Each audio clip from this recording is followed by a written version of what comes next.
You're listening to the Fan2Fan Podcast, and this is part 2 of our conversation about George Romero's Resident Evil Never Made movie. Here we go. Welcome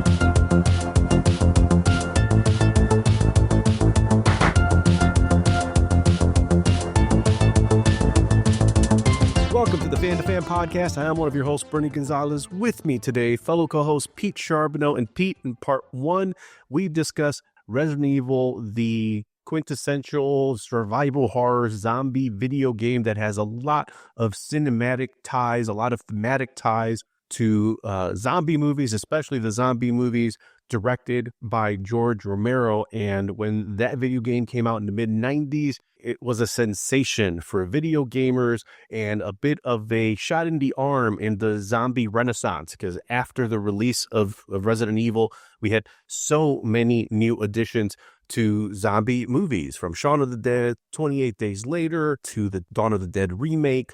And you have to think that getting zombies back into pop culture made it easier for shows like The Walking Dead, for Z Nation to kick into high gear zombies on TV in the early 2000s. And in this episode, we're going to dive further into George Romero's Resident Evil, and specifically the documentary that was released that kind of uncovers through archival footage and different interviews what George Romero's version, what his vision of a Resident Evil movie adaptation would have been like.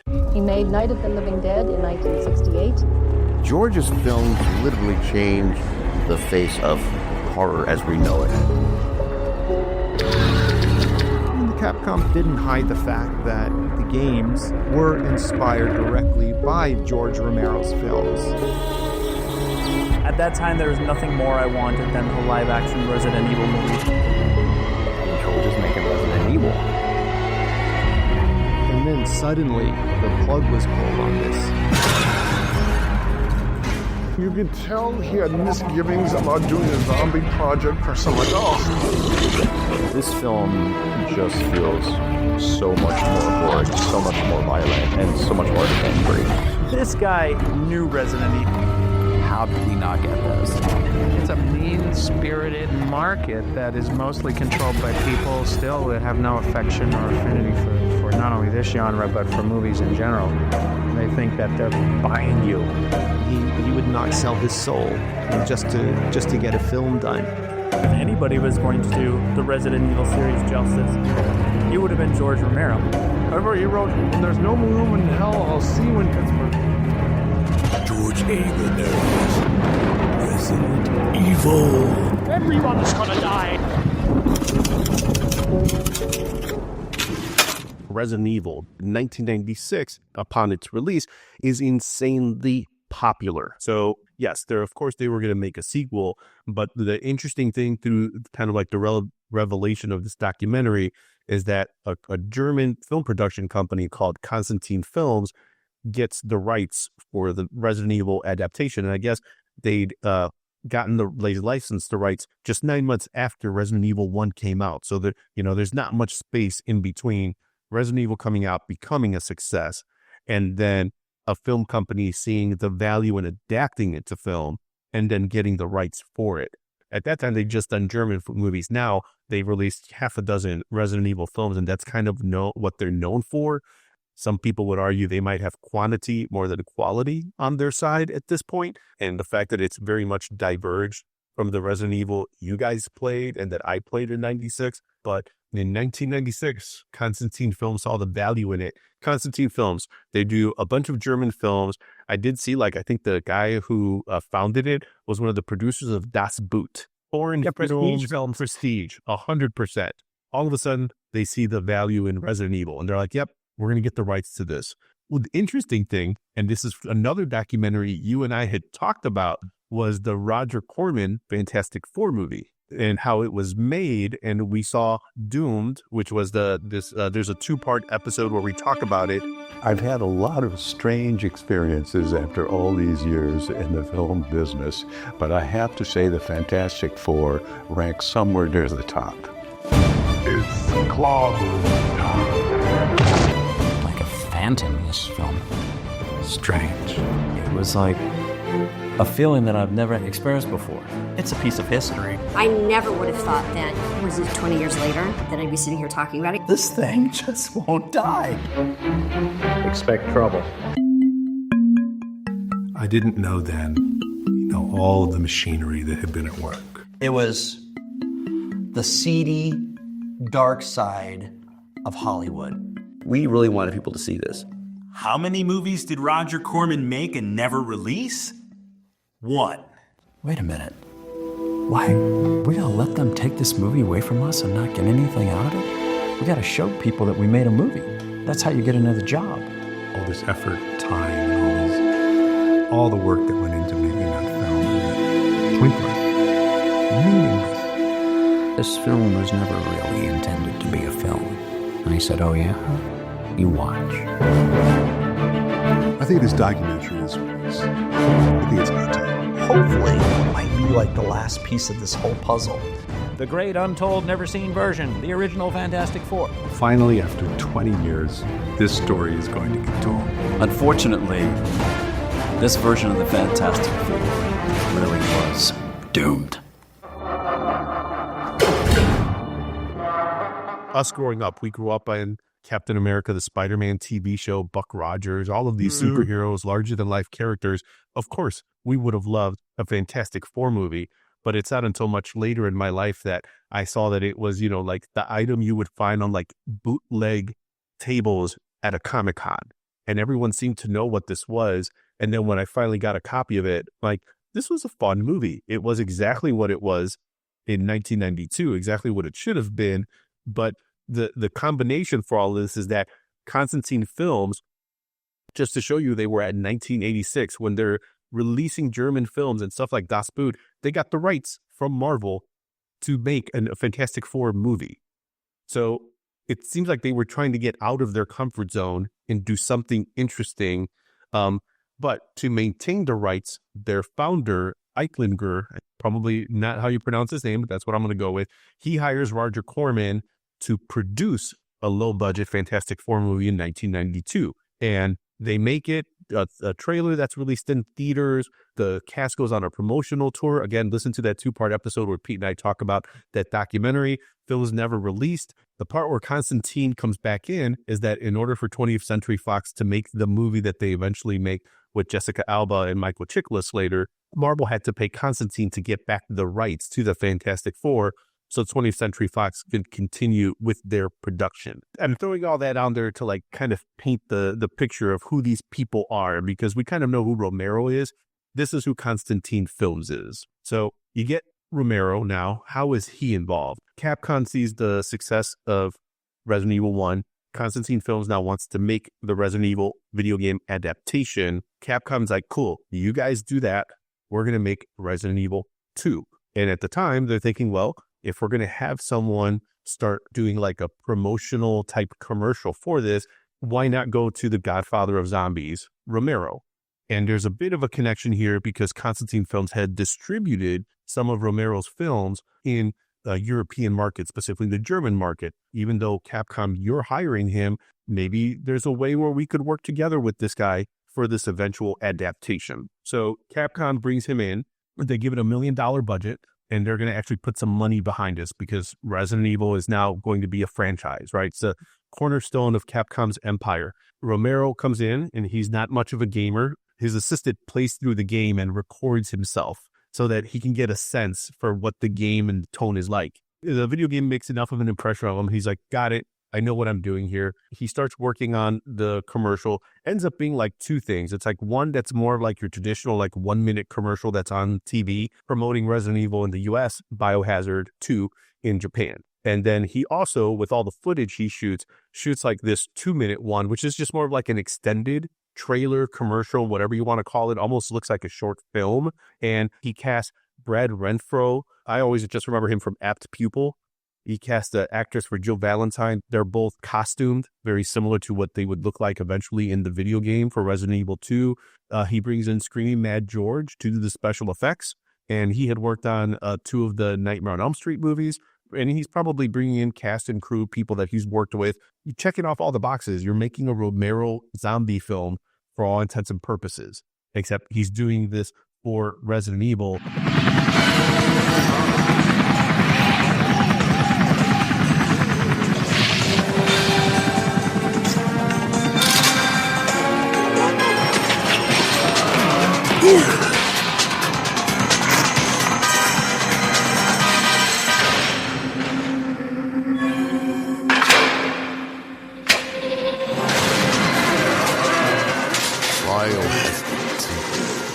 That promo was great. You said you were able to see it, right? I did. Yeah, I caught the promo. A lot of fun. Did it feel like the connective tissue was there, where you're watching what you remember from Resident Evil the game and all the Romero, Dawn, Night of the Living Dead influences? A little bit. It's tough. I mean, if you had shown me that and did not say that George Romero had directed it, I don't know if it would have stood out as much. I mean, it's memorable. I think for a marketing piece, super effective. If I had seen that, I would have been hyped up for it, having played the first one. Looks like they're trapped in a prison somewhere and they're kind of being closed in by the zombies. How are they going to get out? Yeah, for a short little burst that he produced, very effective. I think it's a good proof of concept if you're Constantine Films and you've got the rights to Resident Evil, which is now going to have a sequel, and you want to come out there with a movie, a feature-length adaptation. Basically, Romero gave you something that I think in some ways, to your point, doesn't look maybe as dated as Dawn may have looked at the time in 98, 2 decades after he made Dawn. Quite a few years since he had made Day of the Dead. I think at that time, his latest movie was like The Dark Half. So he's in a bit of a slump. So it's not like he's an in-demand director that's adapting every Stephen King adaptation. That was Mick Harris, completely different. Well, that's where when you say proof of concept, that's what kind of struck me, because this seems to be a time where Romero wasn't doing all that much. He might have been working on some scripts or some ideas, but it seemed he always had the issue of finding someone that was going to fund his visions, which tended to be, not always, but usually way more gorier than, a traditional audience would be able to stomach. So I looked at it as like, oh, this is an interesting proof of concept for this German company that would be like, okay, he still has it, or he has enough where we trust him to take on this property that we just paid the rights for. They hire him on. He writes a few drafts for what would be George Romero's Resident Evil movie. And that's where this documentary starts bringing in folks who are way more familiar with kind of this part of George Romero's life. People in Pittsburgh who have archived some of his materials, the scripts he's done. There's the George Romero Foundation, which I believe is kind of spearheaded by his wife, Suzanne. And there's also members of that kind of show up in this documentary. And they talk about, when they're kind of unearthing this boxes after he passes away, they find drafts of these scripts, a kind of a timeline that kind of shows you where he was in development, people he brought in to do like concept art for it. This guy's not half-assing it. He also knows that the game certainly tapped into a genre that he's the godfather of. He's already in gear to do something like this. It sounds like there's like a two-sided thing going on with him here, where there's one, he's got an opportunity to work again, but there's also this, I'm going to show these motherfuckers like how to make a zombie movie out of this popular game, because I feel like there was a little bit of resentment, might not be the right word, but I would say that's the right word. Okay. So there was some resentment that, that they're kind of taking something that he started and got something like super popular. He's like, oh, I'm going to show you how this is done. So there was a little bit of that impetus to like really, produce something great. But I did read some where, he was churning out like a lot of revisions of that script. And I think you can find the original, you can find the original online, because I did start to read the beginning of it. And it's interesting how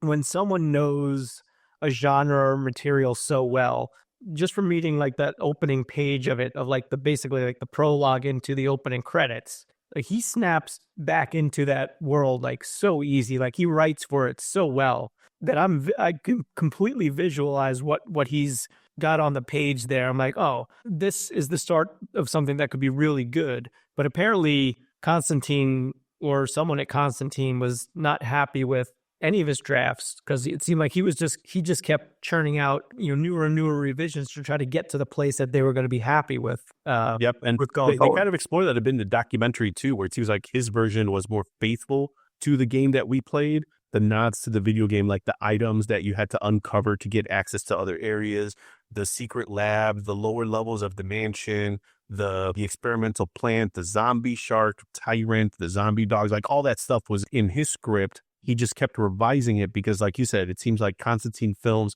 at the time, like one of the quotes from one of their producers that I saw, basically to the effect says, like, with George, we could have done a zombie movie for a limited audience. The film would not be able to be shown in theaters or TV. The video would have been in the X-rated section. The big event movie Constantine was hoping for, it wasn't it. And that's why we never got that film, compared to what we eventually saw when Constantine hires Paul W.S. Anderson to do the inevitable 2002 Resident Evil adaptation that very much is different. And the other thing, too, is Constantine, again, kind of reiterated in this documentary and probably in some of the stuff you saw, they want to make a film that is not bloody, that is not violent, that is not gory. And that's part of, I think, his refining, his revisioning of the script to be like, well, I'm trying to do something that's still close to something I would do. You guys are hiring me for a reason. You've seen my films, but also you don't want some of these things on screen. Okay, well, I will keep working on this. At some point, they must have changed their mind on violence, because I saw that Resident Evil movie in 2002, and it certainly was violent and gory and had some things that probably don't seem too far off from what Romero would have put on the screen. Let's go! By March 15. You're all going to die down here. The evil is rising. There's no way I'm going down there. The terror is spreading, and our chance for survival running out.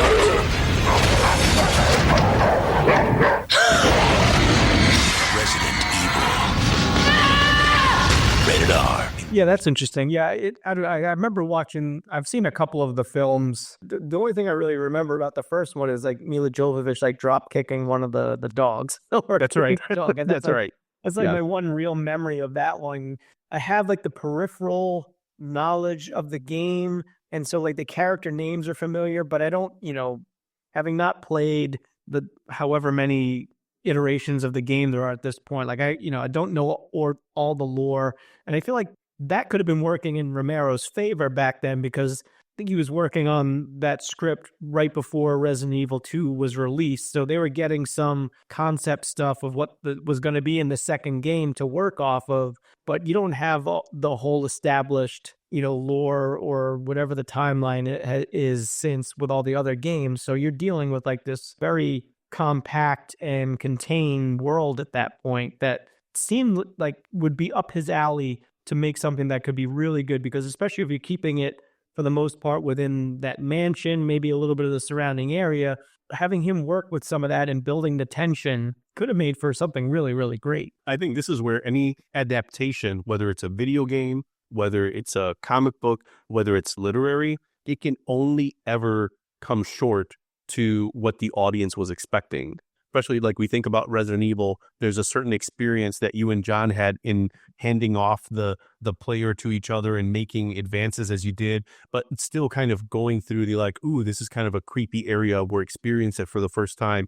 But the game, it needs you as the audience member, as the player, to participate. I think in the same ways that with comics, it's almost as much what happens in the panel as what happens in the gutters, as they say, in between the panels, where the artist is taking a snapshot. Here's the shot that I think will represent what I need you to see before we advance to the next panel, to the next snapshot. Even more so with like literary adaptations, where this is all in your head and you're reading these words on a page and they're giving you a vibe, a feeling. You know what these characters look like, but they're limited to your head. And then you see it on screen, and it takes a filmmaker, it takes a crew, it takes a cast, it takes so many people to not copy that exact vibe or feeling of whatever you were reading or whatever it is, but almost like synthesize the feeling of it and be like, this is kind of how we all felt, right? When we see Sherlock Holmes, it's kind of like this, and then you just have that filmmaker stamp on it.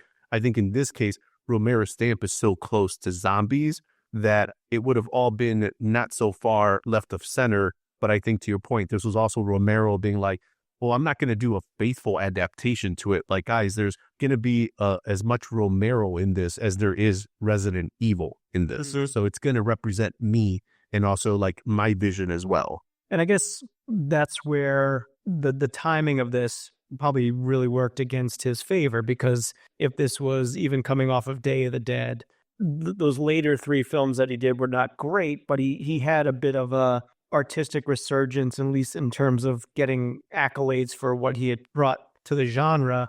I think if he's doing it at either of those 2 points, he probably has a lot more pull than kind of that fallow period that he was in when they were looking to make this. So he wasn't able to exert his influence as much as he might have at a different time in his career. Much as he was the trendsetter, as much as you can be with zombies, right? Especially in film, and then helped kind of revolutionize how we see zombies. Resident Evil gets that blip back on the zombie radar in 96. And then instead of being embraced, he's a part of the wave where he gets to make those other movies. But those movies are also taking advantage of this pop culture affinity now for zombies. We're making this film because Resident Evil is popular, instead of being like, George, you're getting to direct Land of the Dead because, you're George fucking Romero and you created zombies. Nope. Most of the people in the audience watching Land of the Dead are probably people who played Resident Evil, who saw the James Gunn remake of Dawn of the Dead. They didn't see your original Dawn of the Dead. So there's an irony in there. I think that's why when you said resent in one of the video I'd sent you, the YouTube one, Matt Draper, folks should really check him out. I think he does really good video essays on pop culture topics, but things that we've all kind of grown up with, including this topic of George Romero's Resident Evil. And the quote he put up for Romero said, "Deep in my heart, I felt that Resident Evil was a ripoff of Night of the Living Dead. I had no legal case, but I was resentful and torn because I liked the video game. I wanted to do it partly because I wanted to say, look here, this is how you do this shit." It's exactly what you were saying. I think there's a part of him that is as much torn because copyright issue with Night of the Living Dead, right? They release it. I think originally was Night of the Flesh Eaters, changed at the last minute. The distributors had failed to put the copyright notice on the screen, and now Night of the Living Dead goes into public domain. Zombies, ghouls, the living dead. Join us here on Creature Feature, Saturday, October 13th at 7 p.m. You'll have more fun than a zombie and a brain buffet. There you go. You and I get to watch it. You watch it on Pix, and they air it at like midnight or something as part of their like Creature Features, and they don't have to pay royalties for it. The shockwave is that, you also have George Romero sitting in Pittsburgh at the same time seeing his movie on there. And, as much as people may shell out accolades, no one is shelling out money for a movie that he made that made such a big impact to the point that you wouldn't have Resident Evil because of that. And here are the people who made Resident Evil saying, hey, George, direct the commercial for the thing that's inspired by your thing. Another thing that struck me about reading about his back and forth in trying to create this screenplay was he could have easily taken the I'm George fucking Romero and this is how I'm going to do it. And of course he was going to put that stamp on it. But from what I read, like he was incorporating a lot of the, not just the characters, but like the creatures that were unique to Resident Evil. He was like more than happy to be like, yeah, I'll work that in. You want this thing in there? Yeah. You want this plant thing in? You want this giant snake, whatever. Like he was more than happy to like work within the confines of the world of the game. Like he seemed to be like a complete team player. He was going to do it his way, but it seemed like he wanted to infuse, a bit more character development into, the video game characters and then kind of just present as he was wont to do. Like he wanted to bring in elements that were going to say something bigger than just the story. And I don't know if that was one of the things that turned off this executive with Constantine Films or whatnot, but I was struck by how game and how much of a team player he was trying to work to get this thing off the ground and to get this thing into production. And I think that might be the most damning part of it. And, hate to like shots fired at Constantine Films, but it seems like as much as they had the rights to something and they brought in someone like Romero, and when you start thinking about checking boxes, it's like you guys are moving certainly in the right direction here. This all makes sense. And I get it, budgetary constraints aside, like those are realities that are out there for there's much constraints on the creativity as a director, so it totally makes sense. But like you said, the accommodations he seemed to be making without necessarily, like, we're not talking about him being a directorial diva where he's like, I do it my way or I don't do it at all. Opposite, I'm going to keep making compromises to what I think is this, but also there is going to be a bit of a stamp of me on this, guys. And maybe with every draft I send you, there's a little less, but the version that we saw on film then is still less what Constantine films seem to at least say. Maybe, and again, we see it's all lip service. The version they wanted to make that was not bloody, could it have been more interesting? I don't know. I feel like George Romero definitely gets, for me, the benefit of the doubt, but I'm biased. I love a lot of his films. Even some of his experimental stuff like Martin, I always think he's interesting, even if it doesn't always succeed. Night Riders, and not a zombie in sight, but and still not a talking car either. That's right. Scariest thing there was watching Ed Harris with hair on. I'm like, I don't even know what to do with this. I think that's where, like, seeing this documentary, we end where you started. It's one of those little nuggets of like, oh, this could have happened, just like David Lynch could have directed Return of the Jedi. Like, it's in the like, wow, I don't know what that film would have looked like. I just feel like in this case, I kind of feel more like I know what it would have looked like. And to your point, the script has been leaked. So if you can imagine the aesthetics of the video game and George Romero's movies, mash those together and shoot that film in your head, and you're reading the script just like you were able to do, you're like, oh, this could have been something. Yeah. It's one of those interesting what ifs that we'll unfortunately never know what that could have been.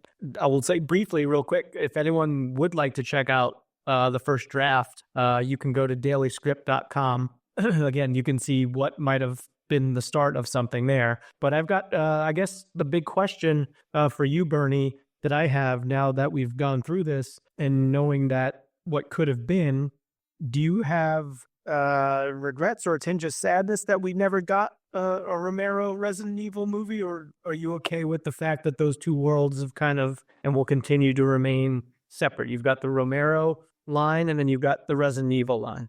There's a part of me that is just sad because I think another film from Romero that I could watch now would always be very welcome. If we had George Romero's Resident Evil to watch, whether or not I would have enjoyed it, ultimately, I probably would still have watched it numerous times because George Romero's involvement in directing it.